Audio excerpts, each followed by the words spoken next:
It's time for the No Nonsense Roundtable. Insights to capture your imagination from people you know and people you'd like to know about. Each week, a different guest from a different walk of life. Now, here is the host of the No Nonsense Roundtable, Dom Genova. Well, welcome to another edition of the No Nonsense Roundtable. I'm Dom Genova, your host every Saturday right here on News Radio WHAM 1180 from 10 to 11. And I'd like to remind you, you can find the past episodes all the time on NoNonsenseRoundtable.com. So today, the show's usually about somebody you know and you'd like to know more about, or somebody you don't know and you should know. So I think probably the show I have today is in the second category, because I have a nice fella here. His name is Peter Connors, and Peter Connors is the publisher and editor of BOA, which I never heard of before until a good friend of mine, Bonnie Garner, called me up and says, hey, you should have Peter Connors on the show. He's from BOA. And so with that, I'm going to introduce you to Mr. Peter Connors. Thanks for being here and coming on the show. Thanks for having me, Don. So educate me and the audience to what BOA is. I mean, if Bonnie gives you a recommendation, I'm going to take it. There you go. Well, that's a good decision. Bonnie is a board member of BOA Editions and a longtime supporter and a wonderful person, too. So we're happy to have her on the BOA team.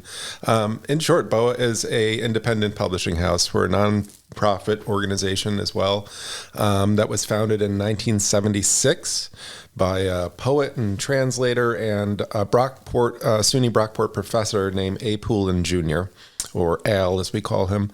And at that time, he was running the Visiting Writer series there.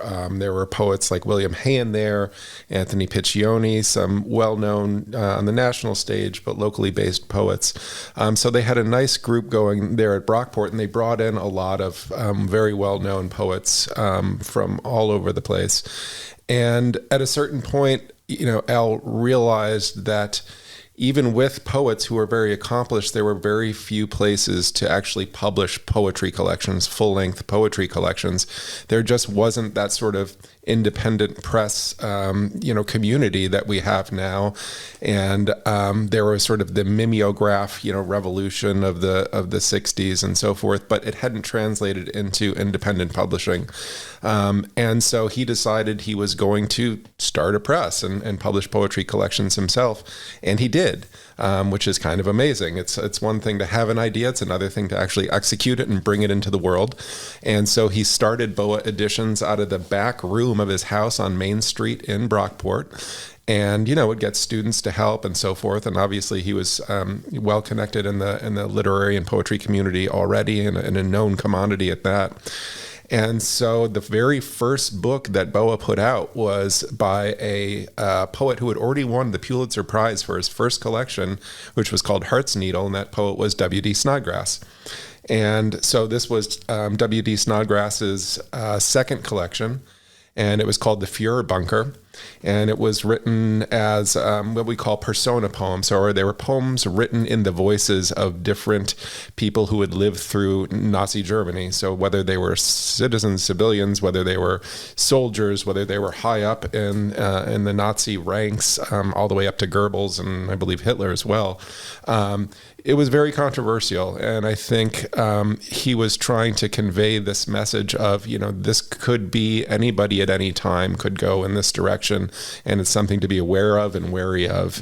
But it struck a lot of chords very sensitive chords, so it was a little controversial.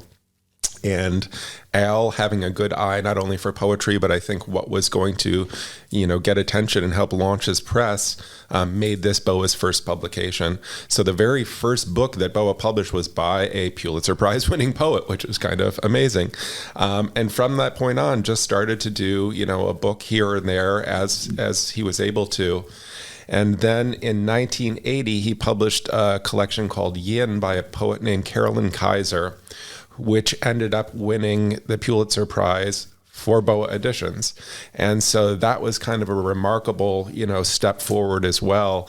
And at that point, more grant funding came, more notoriety for BOA Editions, and this idea of actually operating this independent press as a real entity and not just something out of the back room of his house became more of a reality.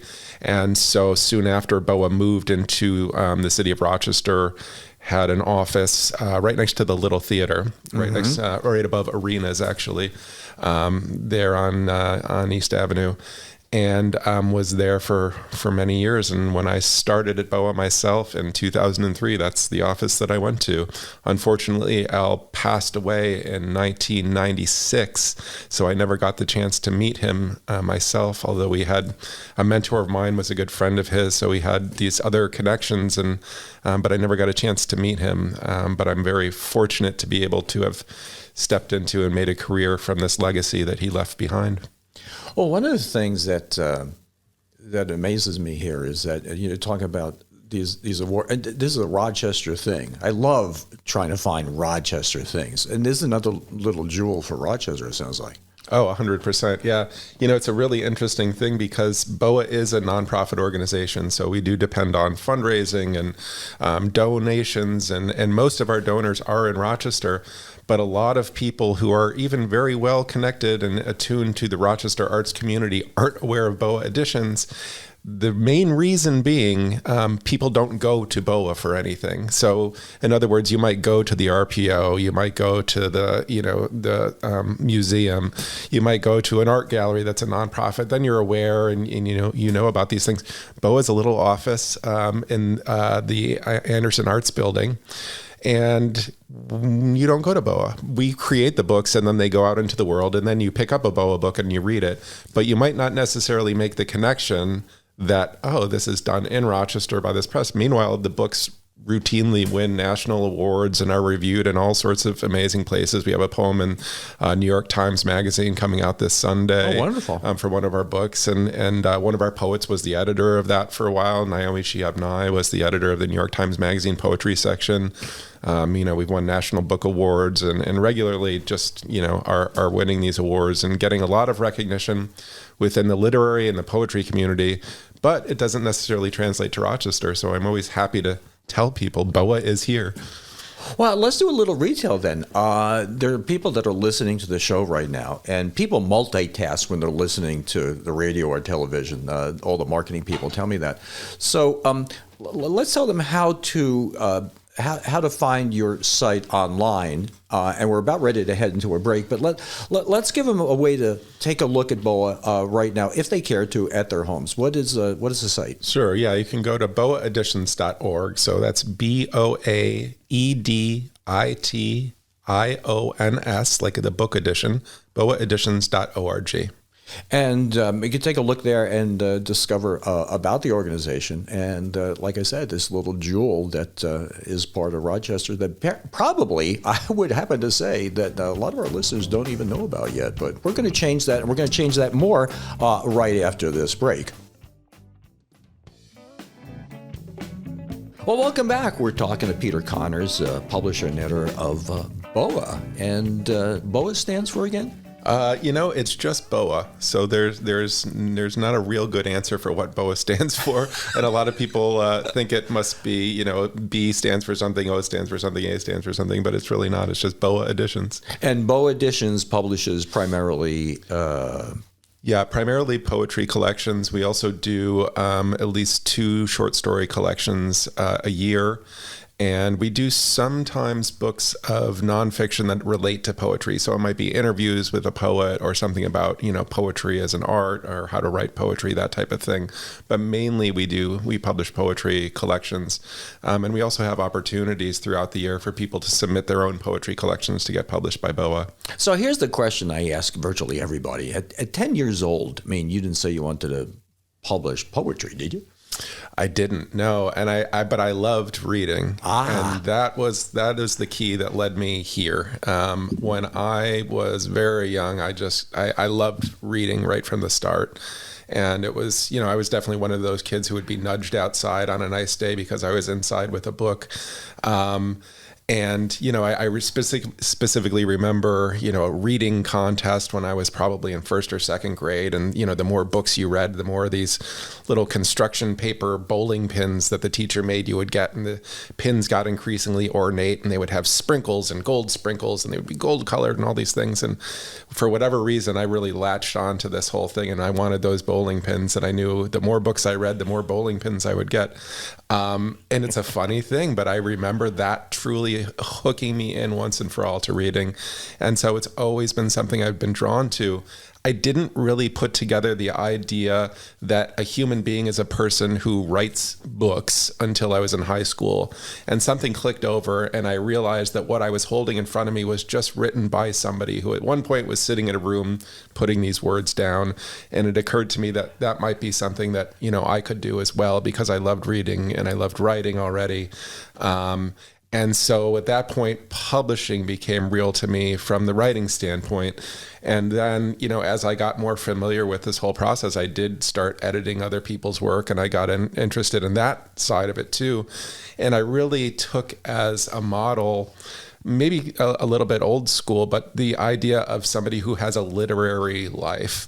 And to me, that means you're not just a writer, but you're a writer and you're an editor and you're helping, with poetry readings, and you're involved in literature as a way of living. And that really appealed to me. And so that's what I set out to do, and what I've been fortunate enough to do through my work at BOA Editions in part.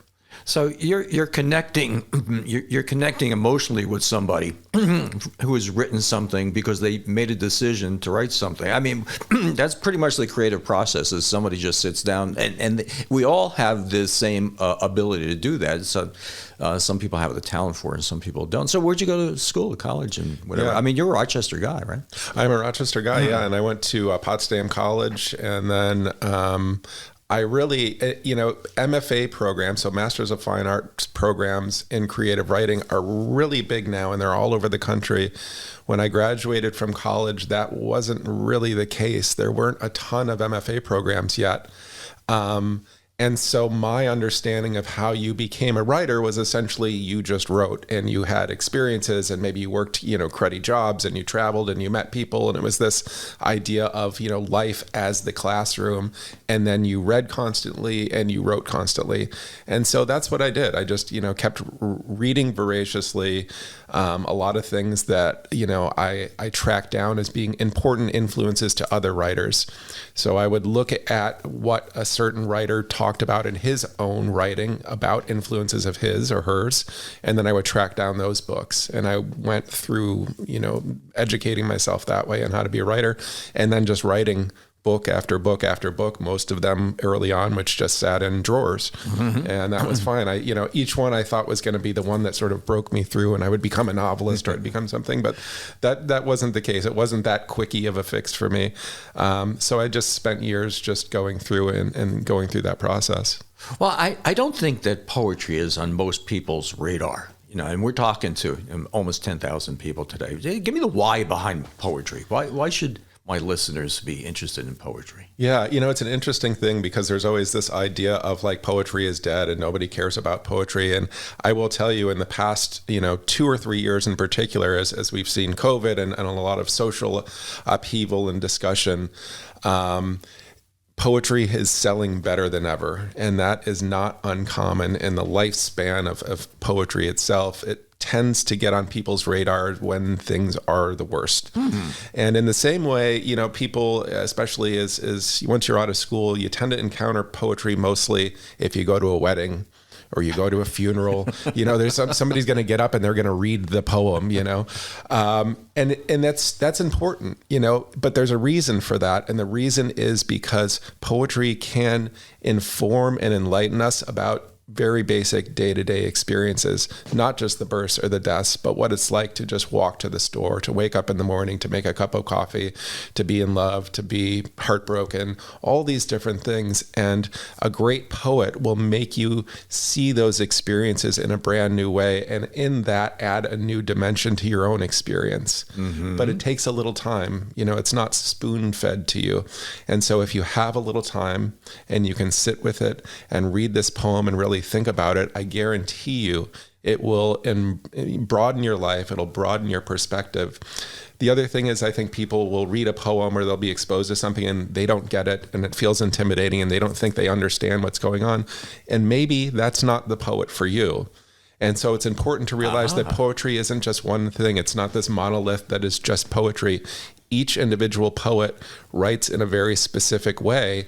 And so maybe if you feel like poetry isn't for you, you just haven't found the right poet.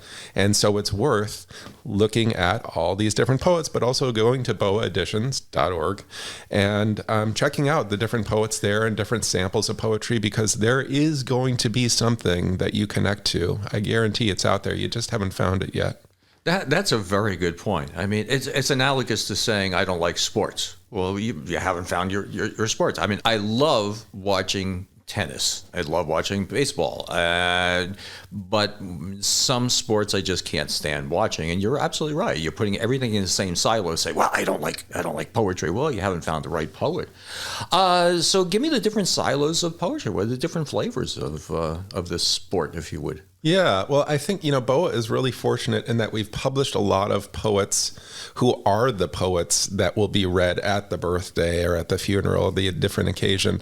Poets like Lucille Clifton or Liang Li or Naomi Shihab Nye. And then we have newer poets. These are some of the original BOA poets like, Chen Chen or Derek Austin or Sean Thomas Dougherty. We have a lot of different poets who there is a poem, that you could share from there.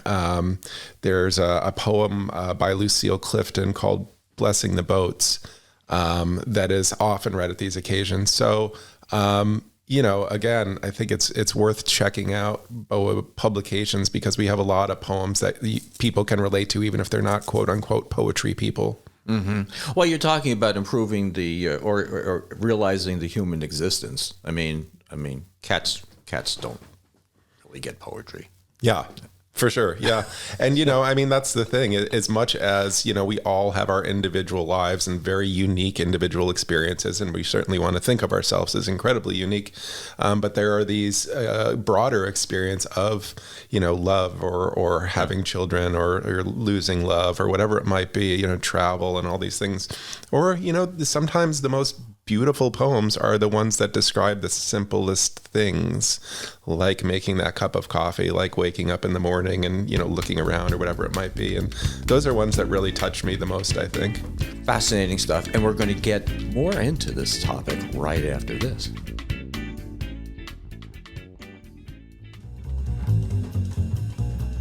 Well, welcome back. You're listening to the No Nonsense Roundtable.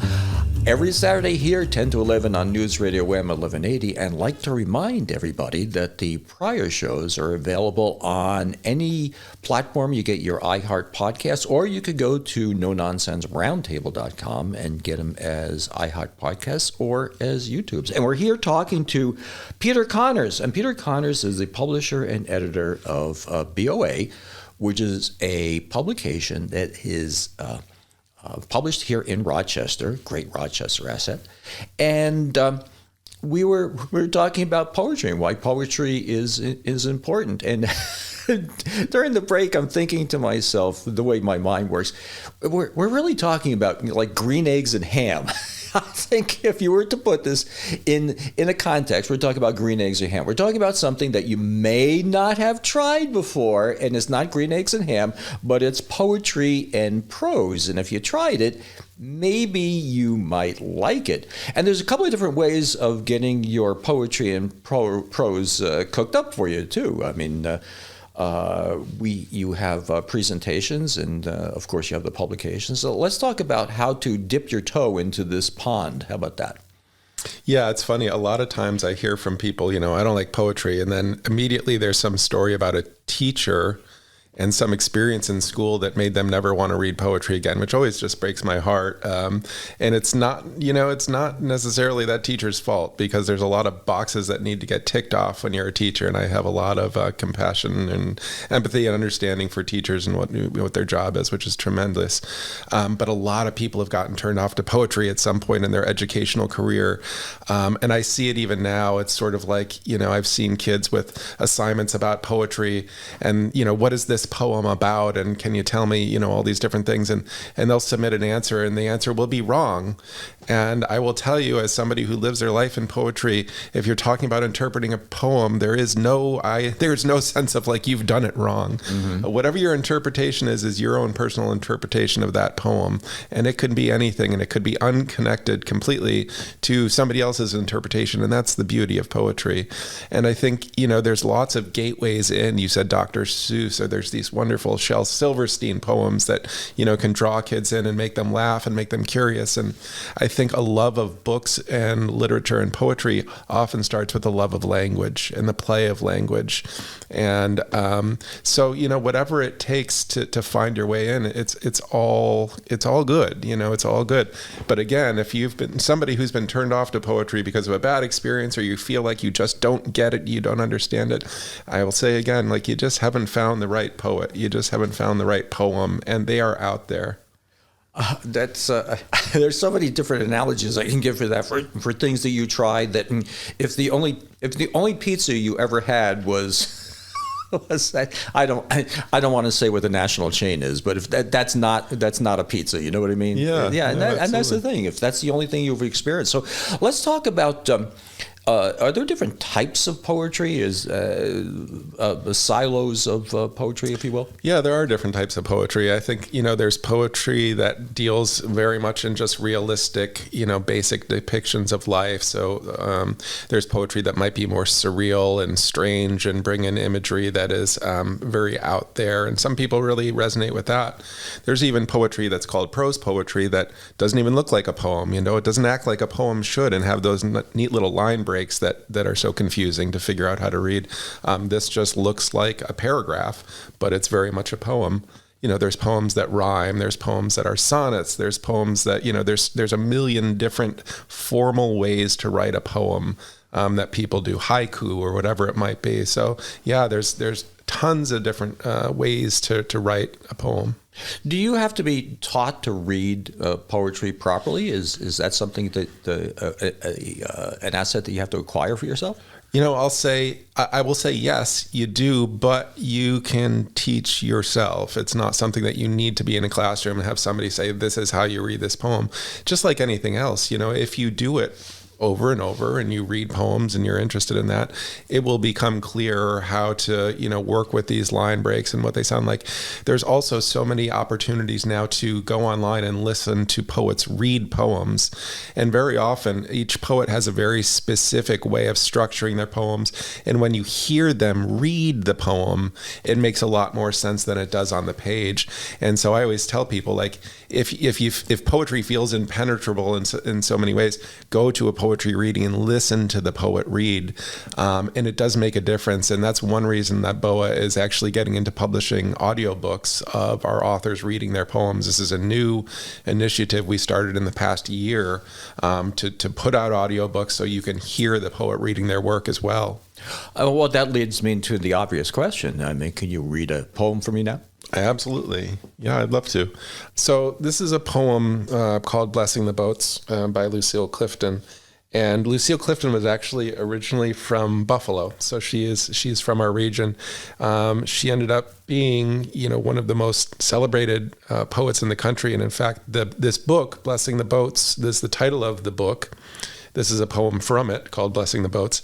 That book won the National Book Award, and which is one of the most prestigious awards we have in the country. So it's a really neat regional connection, as well as a poetry collection connection.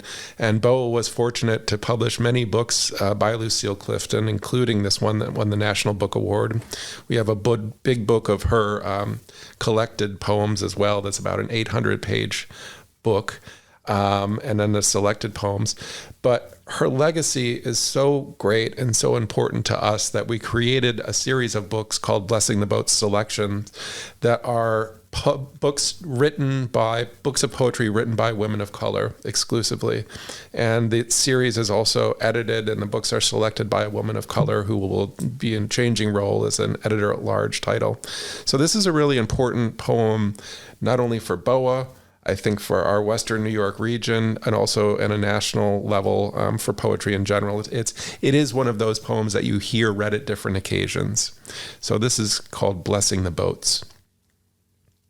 May the tide that is entering even now, the lip of our understanding, carry you out beyond the face of fear. May you kiss the wind, then turn from it, certain that it will love your back. May you open your eyes to water, water waving forever. And may you, in your innocence, sail through this to that. I like that. A wonderful, wonderful poem. I see what you're talking about. So we're about ready to head into another break, and we'll see you at the other end.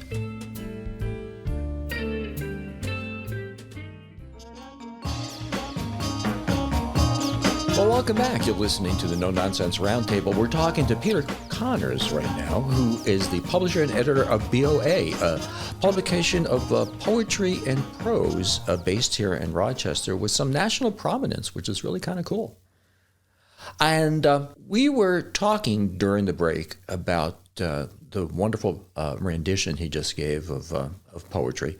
And I was thinking that it's probably a really good idea to go to a presentation of poetry and actually getting the skill of listening to poetry. So when you read poetry, it's sort of in your mind's eye, if that's the right word for it. Yeah, I think it really is helpful to hear a poem read in the poet's own, voice, and hear their cadence and hear what words they emphasize. It's not always immediately apparent when you read it on the page, and it's also, I should say, just because that's the way the poet reads it doesn't mean that you can't read or emphasize, that poem in a different way, which is the beauty of poetry. But it is really enlightening to hear a poet read their own work. What are your favorite poets? Well, I got to say BOA poets. Yeah, I do call this the retail section, so that's very, very good. Very astute of you. The truth is, we get probably about 1,000 manuscripts through BOA editions, hoping to, looking for publication per year, and we publish like 12 books per year. Mm-hmm. And a lot of those 1,000 are books that I read, are manuscripts that I read poems from. So it's a funny thing. It's sort of like be careful what you wish for, because I always loved reading. And now my job, a big chunk of my job is to read, but I end up reading either BOA poets or I read, poets who are very accomplished who want to become BOA poets. So that's sort of like, the thickest in my head, let's say. Do you ever get submissions from people that are just rank amateurs? They always wanted to be a poet, and they just send you something that they did back in the day when they were in college or something like that, and you accept it and you publish it? Well, so we have a first book contest. So that would be for people who haven't published a book of poetry before, and it's named after our founder, A. Poulin Jr. And there's a different judge every year for that. And all this information is up on our website, boaeditions.org too. But you see a big, wide range of people submitting, what would be a first collection. And it could be that person who wrote this years ago and they've always wanted to publish it. It could be, the recent MFA school graduate who's 23 years old and, their thesis advisor looked over this work. So it's really interesting for me to just read that whole gamut of poetry. Now, you have an event coming up, right? We do, yeah. We actually have an opportunity to meet, hear a BOA poet in person. That's going to be Thursday, October 20th. The event starts at 7 p.m. It's at the Jackrabbit Club, which is on 40 Anderson Avenue. It's in the Anderson Arts Building where BOA is actually housed too. So I think we're going to bring people up and show them BOA. But this is actually a fundraiser for BOA as well, because we are a nonprofit organization. So it's a chance to get to know BOA, to see and meet and hear a poet in person, and to be around other people in our community who love the arts, maybe love poetry, maybe this is their first poetry reading as well, and you can bond with them over that. That information about how to buy tickets. Tickets are $50 per ticket. Again, it's a fundraiser for BOA. There was also going to be food and music and auctions and things like that. But all that information is up on our website, boaeditions.org, under events. So just one more time, tell me the date and the location again. Sure. It's Thursday, October 20th. It starts at 7 p.m., and it's at the Jackrabbit Club, which is at 40 Anderson Avenue. And how many years have you done this? Oh, the Dine and Rhyme has been going for close to 30 years. Wow. Yeah, it's a long-standing event for us. It's our only annual fundraiser that we do. We don't, we focus our time really on putting the books out, but we are a nonprofit organization, so it's important that we fundraise too. So this is our big annual fundraiser. It's called the Dine and Rhyme, and we've been doing it for many, many years now. It's called the Dine and Rhyme. Dine and Rhyme. Well, that portends dining. Yeah, so there will be food there. Oh, okay. Yeah, there will be food there. Okay. It has taken many forms over the years. At one point, there was dinners at people's houses, and then they would get together for a poetry reading in a different place. But yeah, it's always got some version of food and poetry. So it is the Dine and Rhyme. Okay, now it compels the next question. Dine adult beverages? There are adult beverages there. Yep, there will be wine and cocktails. Yes. This is compelling me more and more to buy a ticket or two. So I should also say we also have $25 student tickets. Oh, good. That's wonderful. Well, I know I said it before, but this kind of is sort of like green eggs and ham. I don't like green eggs and ham. Well, no, you could very well go and listen and hear and have a nice experience that has a meal and an experience that you haven't had before, and you could very well learn that you found something that you've been missing all this time because nobody's exposed you to it. That's the truth. Yeah. And like I said, this is one of the reasons why BOA just got into publishing audiobooks as well, which is something you would be supporting if you came out to the event. But it really is cool to hear a poet read a poem in their own voice and to be around poets too, and just to hear how they think and how they express themselves. It's very unique.